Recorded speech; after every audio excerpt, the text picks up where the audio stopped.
Olá, sejam bem-vindos e bem-vindas a mais um CESP Entrevista.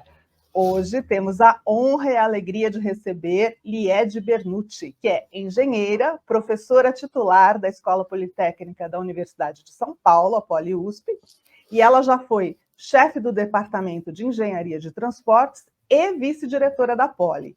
E em março de 2018, tornou-se diretora da faculdade, sendo a primeira mulher em 124 anos a ocupar o cargo. Desde fevereiro de 2022, a professora Liede preside outra instituição centenária e fundamental para o avanço tecnológico do Estado de São Paulo e do país, que é o IPT, Instituto de Pesquisas Tecnológicas, que hoje, 24 de junho, a data em que gravamos esta entrevista com a professora Liede, completa 125 anos. Ela conversa conosco também sobre o trabalho e a importância do IPT, claro, e o cenário de ciência e tecnologia no país, a educação e engenharia e a busca por maior igualdade de gênero na profissão. Professora Liede, seja muito bem-vinda e muito obrigada por estar conosco nesta data em que celebramos os 125 anos do IPT. Nossa entrevista vai para o ar a partir do início de julho, mas fica registrado que estamos aqui nesse dia importante conversando. Bom, muito obrigada pelo convite, né? É um prazer estar falando aqui para o Sindicato dos Engenheiros no Estado de São Paulo. Obrigada, Rita, pela entrevista. E realmente, hoje é um dia histórico, 125 anos de uma instituição dedicada à tecnologia e à inovação, com muitos engenheiros no seu quadro. Professora, então vamos começar nossa conversa exatamente por aí. Fala um pouco sobre a história e o papel do IPT, mas a importância dessa instituição para a sociedade brasileira, né? Então, a história é muito linda, porque o IPT nasce em 1899, né? Há 125 anos atrás, ainda século XIX. A história do IPT, ele nasce dentro da Escola Politécnica, fundada por um engenheiro que é o professor Paula Souza, em 1893. Mas ele traz para ensinar engenharia, formar pessoas, um modelo europeu, alemão, suíço, que foi onde ele estudou, né? Mas ele era uma pessoa à frente do seu tempo, visionário.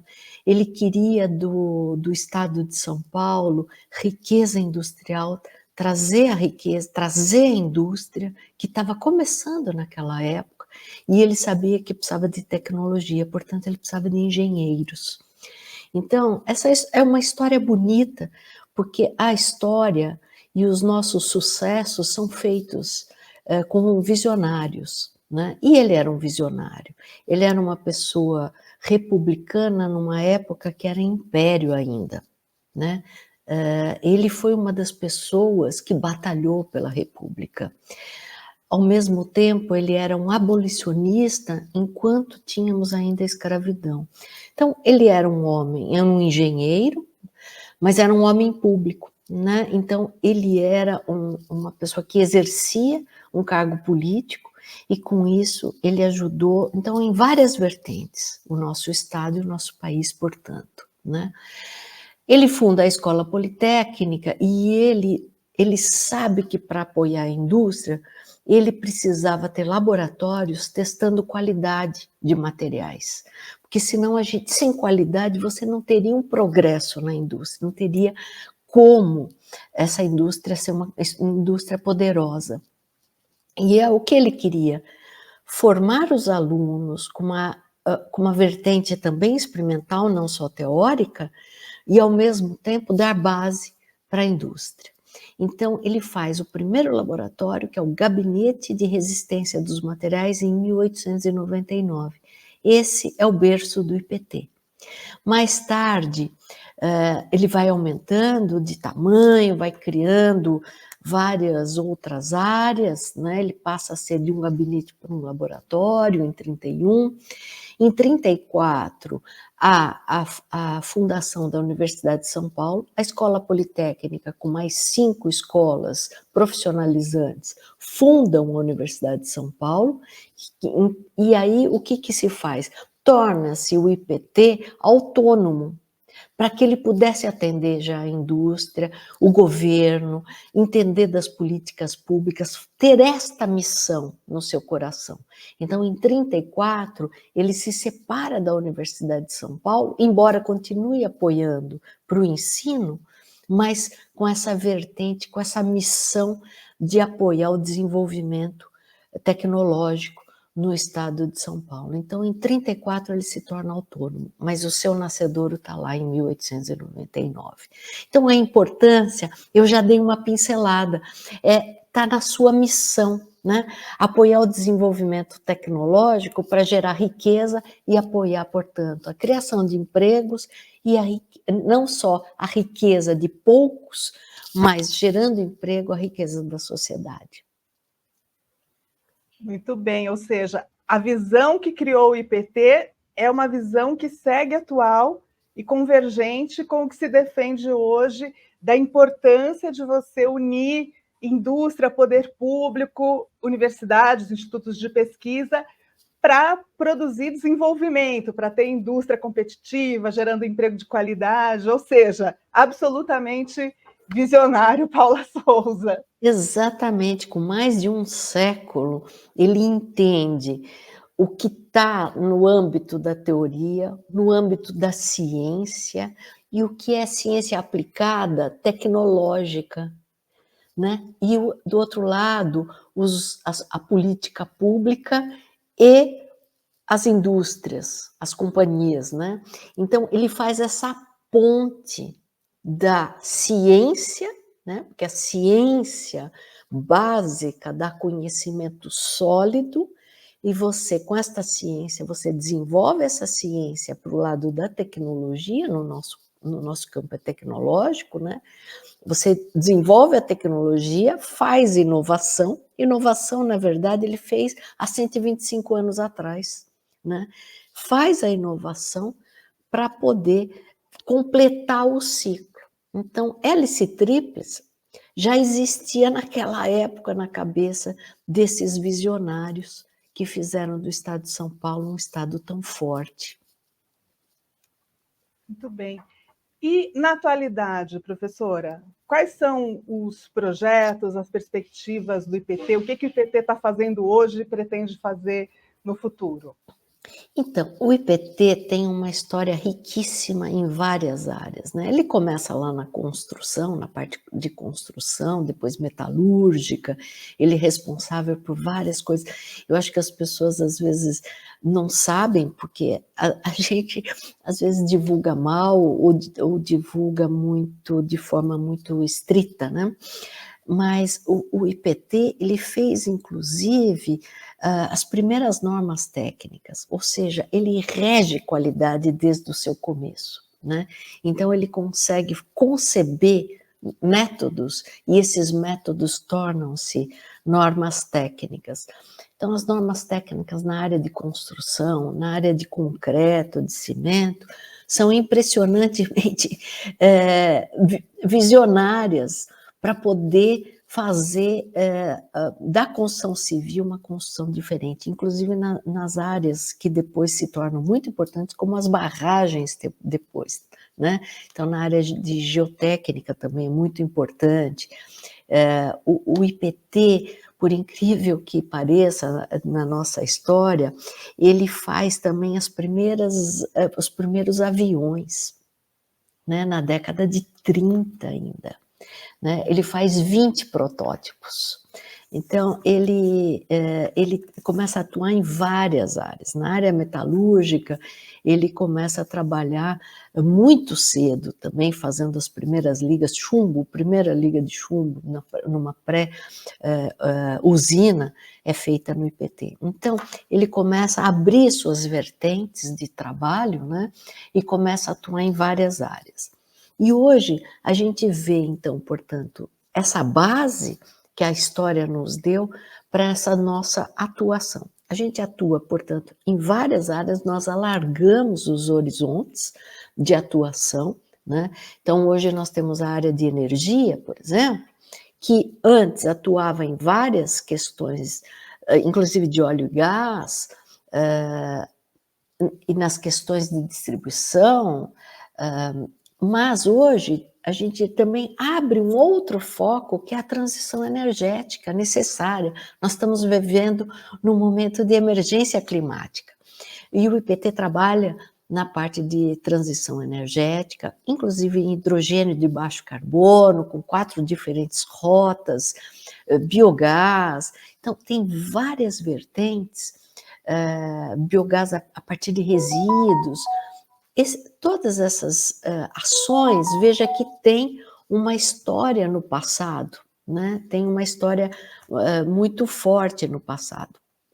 E a gente tem várias áreas, por exemplo, uma área que cresceu muito, que talvez as pessoas desconheçam, na área de biotecnologia, né? A gente faz a área de bionanotecnologia, ou seja, a gente tem uma atuação não só biotecnológica em processos industriais, mas na área de saúde também. Então, esses campos foram se alargando, né? Nós temos trabalhos na política pública muito importantes, né? Nessas áreas de risco, o IPT é muito conhecido por esse conhecimento para mapeamento de riscos, problemas de deslizes, né? Então, veja, dos deslizamentos e riscos que a gente tem.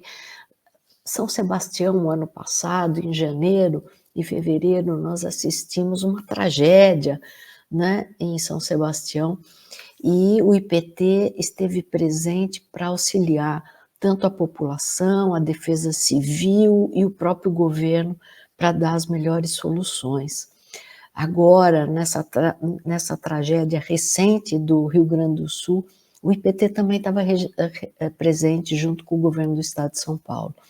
Então, nós somos uma empresa pública hoje em dia, desde 1975, é uma empresa pública dependente do governo do estado, mas é uma dependência relativa, porque uma parte da dotação vem do governo do estado e uma parte da receita é por prestações de serviços e por pesquisa e desenvolvimento. Então, a gente tem várias áreas de atuação, como acreditação, né? O IPT é muito conhecido na área metrológica, né?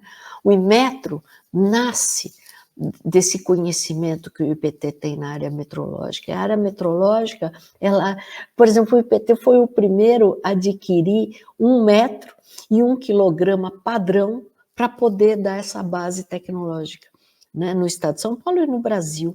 Ou seja, nasce há 90 anos atrás, o IPT já com essa história metrológica na veia de apoiar, né, nessa vertente metrológica, né, de qualidade.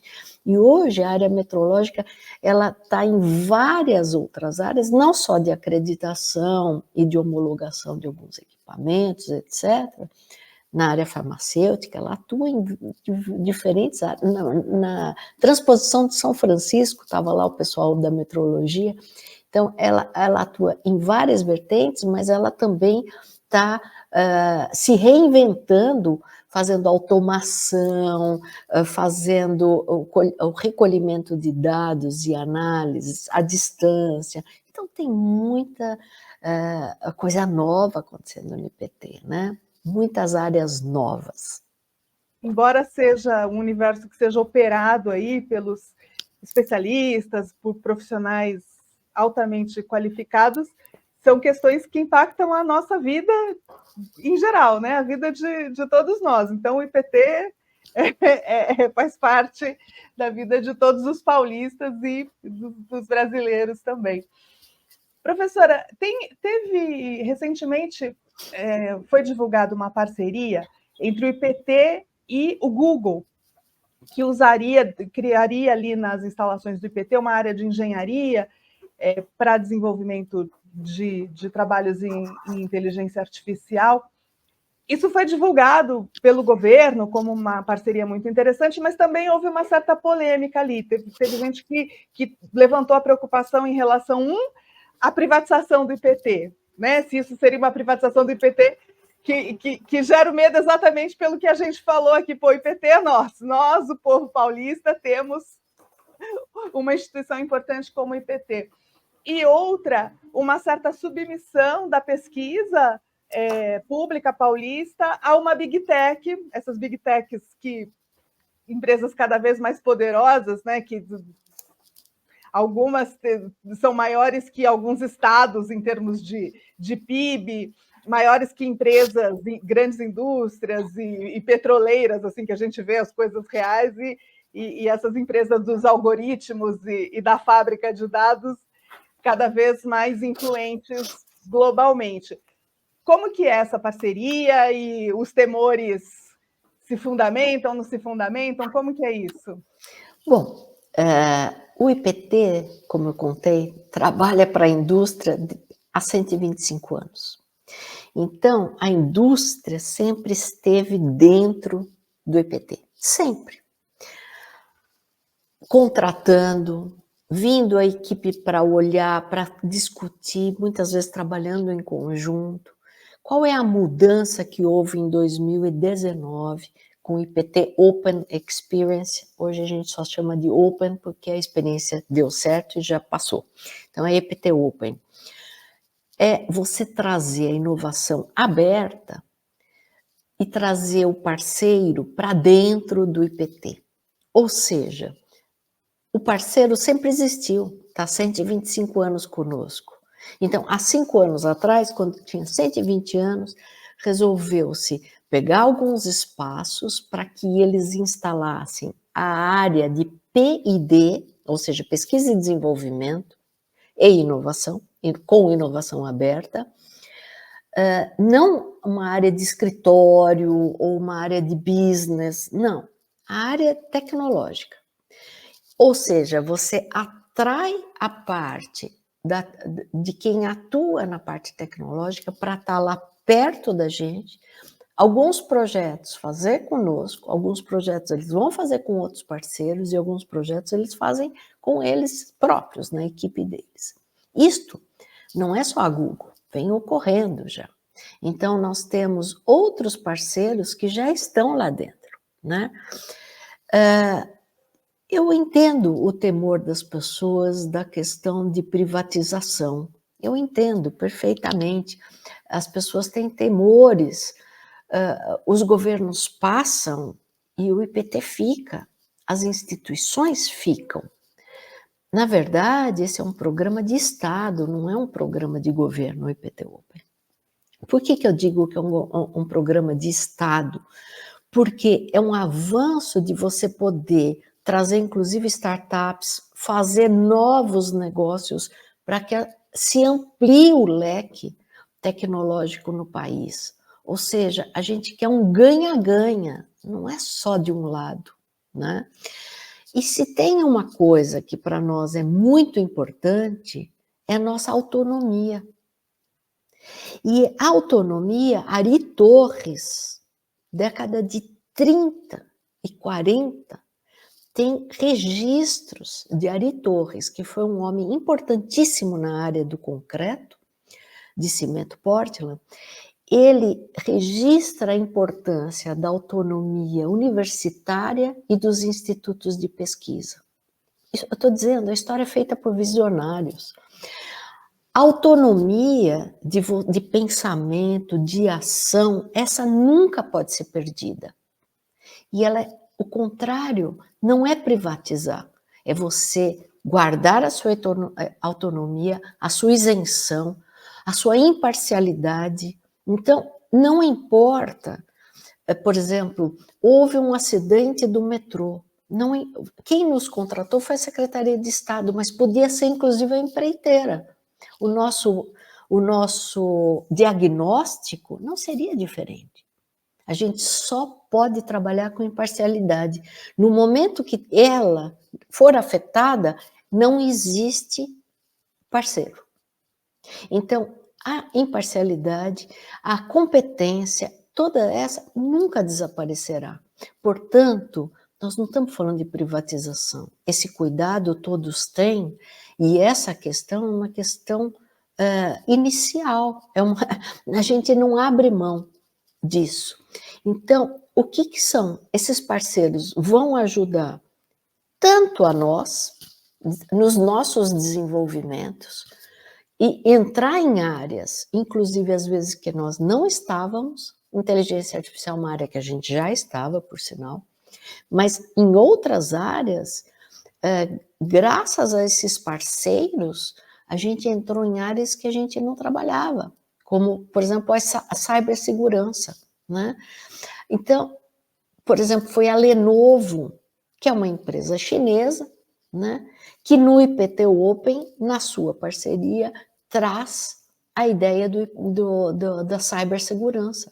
Nós estamos fazendo cursos de cibersegurança, não é para a Lenovo, é para empresas, para parceiros, para pessoas independentes.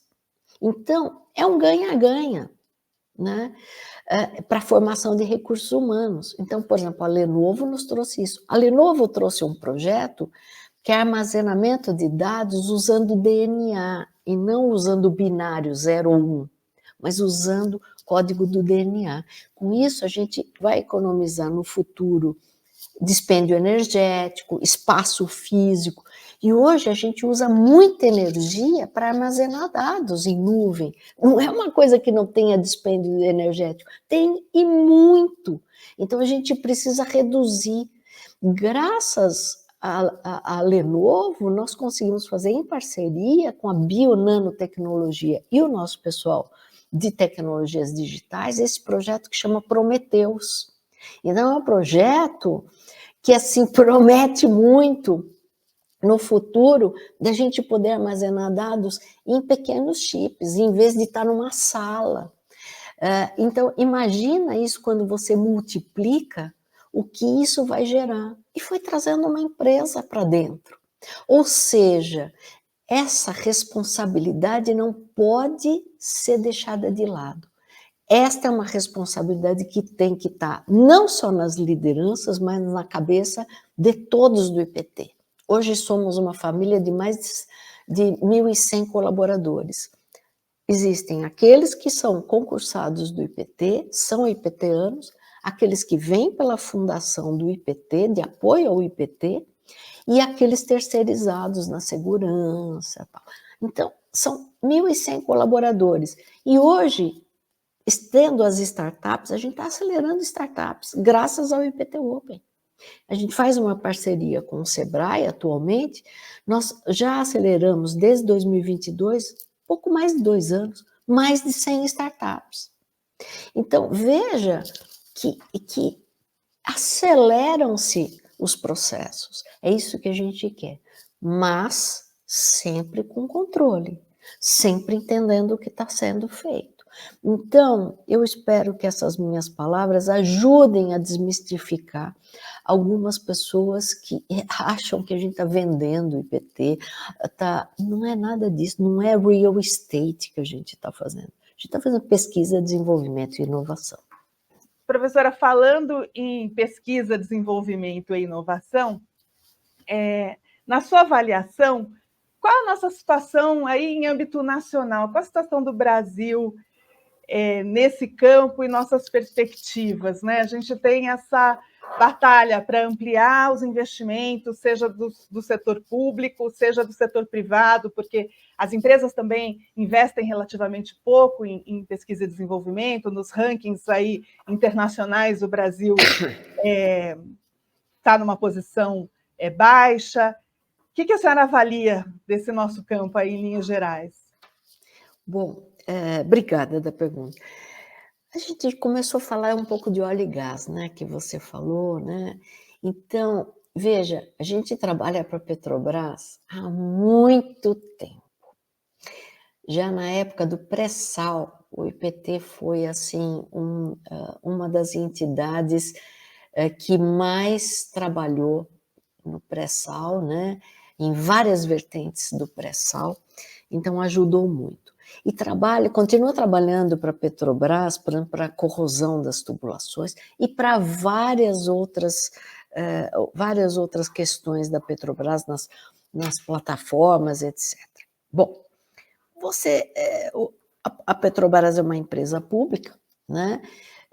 Mas a gente trabalha para outras empresas de óleo e gás, muitas vezes em parceria uma com as outras. A gente acabou de assinar agora um acordo que é Shell, FAPESP, com recursos de ambas, junto USP e PT, para plataformas offshore, mas voltado à questão de transição energética, como você diminui o problema das emissões. É um projeto amplo. Então, a gente tem entrado em projetos cada vez mais complexos, porque o mundo está muito complexo. Não quer dizer que a gente não faça prestação de serviço, homologação, acreditação, etc, etc, etc. Mas pesquisa e desenvolvimento, muitos projetos a gente faz internamente, né, contratado, seja público, seja privado. 3/4 é privado, tá? 3/4 do PID hoje é privado. Então, são empresas privadas que nos contratam, né? E 1/4 vem de órgãos de fomento ou recursos públicos. Mas, voltando, os projetos estão cada vez mais complexos, porque a gente está num momento complexo do planeta, né? Da sociedade. Então, o que a gente precisa? A gente precisa unir competências diferentes e complementares, portanto, de instituições diferentes, sejam públicas, sejam privadas, para resolver problemas mais complexos. Então, a gente tem feito, eu dei o exemplo desse da Shell FAPESP com a USP, já é um exemplo de um projeto de grande complexidade que você une esforços. Outro projeto que eu quero citar, que a gente também faz com a USP, é do xenotransplante. Então, a gente dá esse salto de qualidade de conseguir ter órgãos para transplantar. A fila é imensa, tem muita gente morrendo na fila porque não chega a sua vez. No mundo, vocês devem estar acompanhando a questão de órgãos de suínos, porque são os órgãos mais próximos do ser humano, mudados do ponto de vista genético para que não haja rejeição. Isso é uma parte que a USP sabe fazer muito bem, a alteração genética, e nós ali vamos desenvolver a tecnologia e protocolos para poder ter o órgão e poder levar para transplante. Ou seja, nós estamos numa área tecnológica de saúde. Então, veja que nós estamos aí em várias vertentes, não só nas questões de emergência climática, mas da emergência da saúde, né? Então, a gente tem que alargar os horizontes. Eu não estou falando que é fazer tudo com parceiros. E há áreas que nós não vamos entrar e há áreas que nós vamos poder colaborar. Então, nós estamos, por exemplo, na questão mesmo do etanol, né, da cana, nós estamos desenvolvendo, junto com parceiros, a cana não ser plantada com mudas, mas poder ter semente. Mas por que isso? Porque a gente tem uma área reservada para fazer as mudinhas de cana enorme numa propriedade, né? Se você tiver tudo com semente, você não tem mais o transplante, tirar de uma área que deixa de ser usada, portanto, para cana, ela era só o berço, né?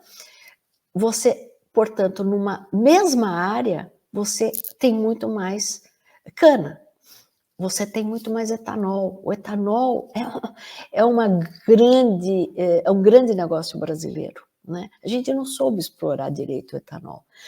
A emissão de um carro a etanol é muito menor do que um carro a gasolina. No meu carro é flex, eu só ponho etanol. Inclusive o motor flex, uma dos desenvolvimentos para fazer o flex foi dentro do IPT, né? Então, voltando, o etanol, você extrai muito mais etanol da mesma área, portanto, você evita desmatamento e você pode fazer o etanol de segunda geração, que é você tirar dos resíduos que sobram do processo do etanol, tirar novamente etanol desses resíduos, ou seja, você tem todo um ciclo muito mais inteligente de tirar. A gente precisa de combustíveis, mas como substituir combustível fóssil? É você poder ir fazendo esses progressos. A gente não vai deixar de extrair petróleo por um bom tempo. Então, o negócio é assim, diminui emissões na extração, é um uso mais inteligente. Em tudo que você coloca a mão, praticamente tudo tem alguma coisa de derivado do petróleo. Como que a gente vai substituir tudo? Nós vamos ter que desenvolver tecnologia para um dia parar, né? E como extrair com menores emissões? Então, a gente está tendo que se reinventar, Rita. A engenharia, a geologia, a física, nós estamos tendo que nos reinventarmos para poder apoiar, né, toda a evolução. O planeta não pode parar, né? Mas, assim, o que fazer? Né? Por exemplo, e dentro do aspecto ainda das mudanças climáticas, o IPT agora é parceiro da Universidade Estadual do Amazonas, a UEA, no Centro de Bionegócios da Amazônia.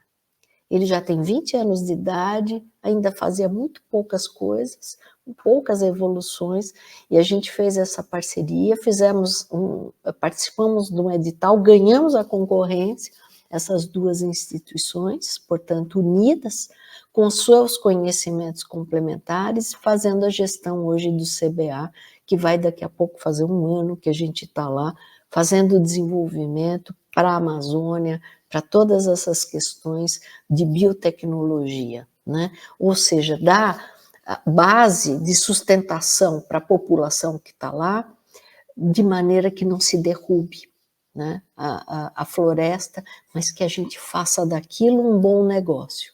Né? Não só pelo planeta, ou aqui em São Paulo, que a gente está sofrendo a seca, porque houve desmatamento na Amazônia, isso está comprovado, mas a gente quer o ar melhor, quer a umidade, quer a chuva, mas a gente tem que pensar nas pessoas que estão pisando naquela terra. Elas precisam de sobrevivência honesta, né? Então, ela precisa também viver da floresta de uma maneira sustentável.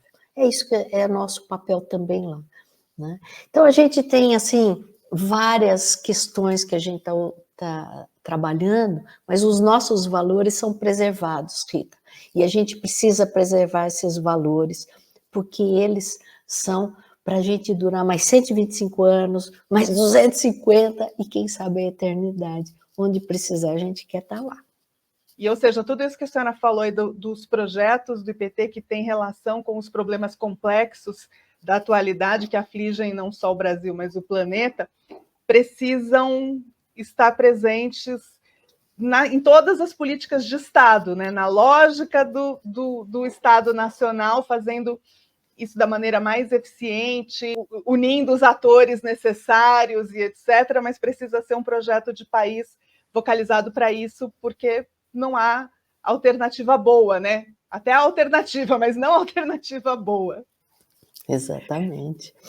Professora, uma última questão que eu gostaria que a senhora abordasse é o nosso desafio da equidade de gênero na engenharia e nas ciências exatas, de um modo geral, nas profissões das áreas tecnológicas. A senhora foi a primeira diretora da Poli em 124 anos, teve um papel ao longo aí do tempo como professora e vice-diretora e diretora de estimular ali a presença feminina, a valorização das estudantes na engenharia. Como a senhora vê essa questão? Como ter mulheres na engenharia, não só por uma questão de justiça de gênero, porque as mulheres podem fazer aquilo que elas quiserem, mas porque o país precisa da mão de obra feminina, não dá para desprezar mais da metade da população que tem muito a contribuir, sendo que temos todos esses problemas complexos para resolver. É uma questão muito importante que você levanta, Rita, e me é muito cara, né? A questão da equidade de gênero, nas engenharias, pelo menos, é uma batalha muito grande nossa. Por quê? Porque as mulheres precisam, sobretudo, ter a liberdade de escolha. Se ela tem um talento para a área, né, por que não? Então, a gente não está dizendo que tem que ter 50% de mulheres. Pode ser que o equilíbrio esteja em 40%, pode ser que seja 60%. Eu não sei, mas as pessoas precisam ter a liberdade de escolher. Não ser o preconceito, seja familiar, das escolas, do ensino básico, dizer que matemática é difícil, por exemplo. Então, esses preconceitos atrapalham a carreira das mulheres, as escolhas. Muitas vezes a família quer proteger a filha porque acha que ela vai estar exposta ao preconceito, que vai ser uma carreira difícil para ela, e muitas vezes a desincentiva. Então, a nossa batalha é que as pessoas tenham liberdade de escolha, que elas possam escolher aquilo que ela gosta de fazer, que ela saiba que ela tem talento para aquilo, né? Então, essa é a primeira questão. A segunda questão, que pessoas com pensamentos diversos é onde a gente tem os melhores equilíbrios e os melhores resultados, portanto. Isso está comprovado, não é uma ideia, isso está comprovado cientificamente, que na diversidade é onde a gente tem os melhores resultados. Eu estou falando resultados em todos os sentidos, não só humanísticos, mas no sentido não só de deixar participar, não é isso, de ser mais abrangente, inclusive financeiro. Isso está provado. Tem gente que fez pesquisa séria sobre isso e está provado, onde há diversidade, os resultados são melhores. Então, qual é o papel das mulheres com mais experiência, né, para não dizer as mais idosas, como eu, tem que fazer? Eu acho que a gente tem um papel importante, que é inspirar, né? Então, você citou a questão de eu ter sido a primeira diretora mulher. As mulheres ficaram tão empolgadas, elas me cumprimentavam de uma forma tão carinhosa, e assim, com tanta esperança no olhar, que ali eu entendi, na minha posse, que assim, eu tinha um papel a mais ali, que era responder para aquelas mulheres. Então, a ideia de achar que mulher compete com mulher é uma besteira total, tá? Tem a sororidade, que é importante. As mulheres ficaram muito felizes na minha eleição, e eu senti a responsabilidade que eu tinha ali, não só de representá-las, não é representação, porque todas podem ser, né? Então, não é assim, eu estou sendo representada, eu não acredito nisso, eu acredito em inspirar as outras para que elas cheguem lá ou acima, né? Então, assim, só um exemplo, um dos anos, durante os 4 anos da minha diretoria, há 11 centrinhos, Atlética, Grêmio e centrinhos, 11 na Poli. 10 eram presididos por alunas. Então, isso é uma alegria para mim. Ou seja, elas viram que é possível. Então, assim, se é possível estar no centrinho, é possível estar numa empresa, é possível ser líder de uma empresa, é possível abrir seu próprio negócio, é possível liderar uma equipe, é possível, depende de você. Tem pessoas que não querem fazer isso, tranquilo, não tem problema. Mas aquelas que querem, as mulheres que querem, elas precisam ter esse espaço garantido. Porque a competência não depende do gênero. Competência é competência, talento é talento, estudo é estudo. Veja quantas mulheres estudam. Então, a minha batalha é em cima disso, Rita, que as mulheres tenham seu espaço, um espaço que as pessoas entendam sem preconceitos, sejam respeitadas e que elas possam demonstrar o seu talento e sua competência. Esse é o meu sonho. É o sonho de todas nós, né? E de todos nós que queremos construir um mundo e um país mais bacana para todo mundo viver, né? Porque viver sob preconceito, além de desagradável, é contraproducente. Professora Liede, eu agradeço muitíssimo por essa entrevista, mais uma vez repetindo nesse dia especial, e a senhora ter essa disponibilidade de vir compartilhar essas experiências e informações que são tão importantes. Muitíssimo obrigada. Eu que agradeço a sua gentileza, Rita, suas perguntas e o Sindicato dos Engenheiros no Estado de São Paulo por fazer essa entrevista num dia tão glorioso para o IPT e a gente ter a oportunidade, inclusive, de falar sobre as mulheres. Muito obrigada.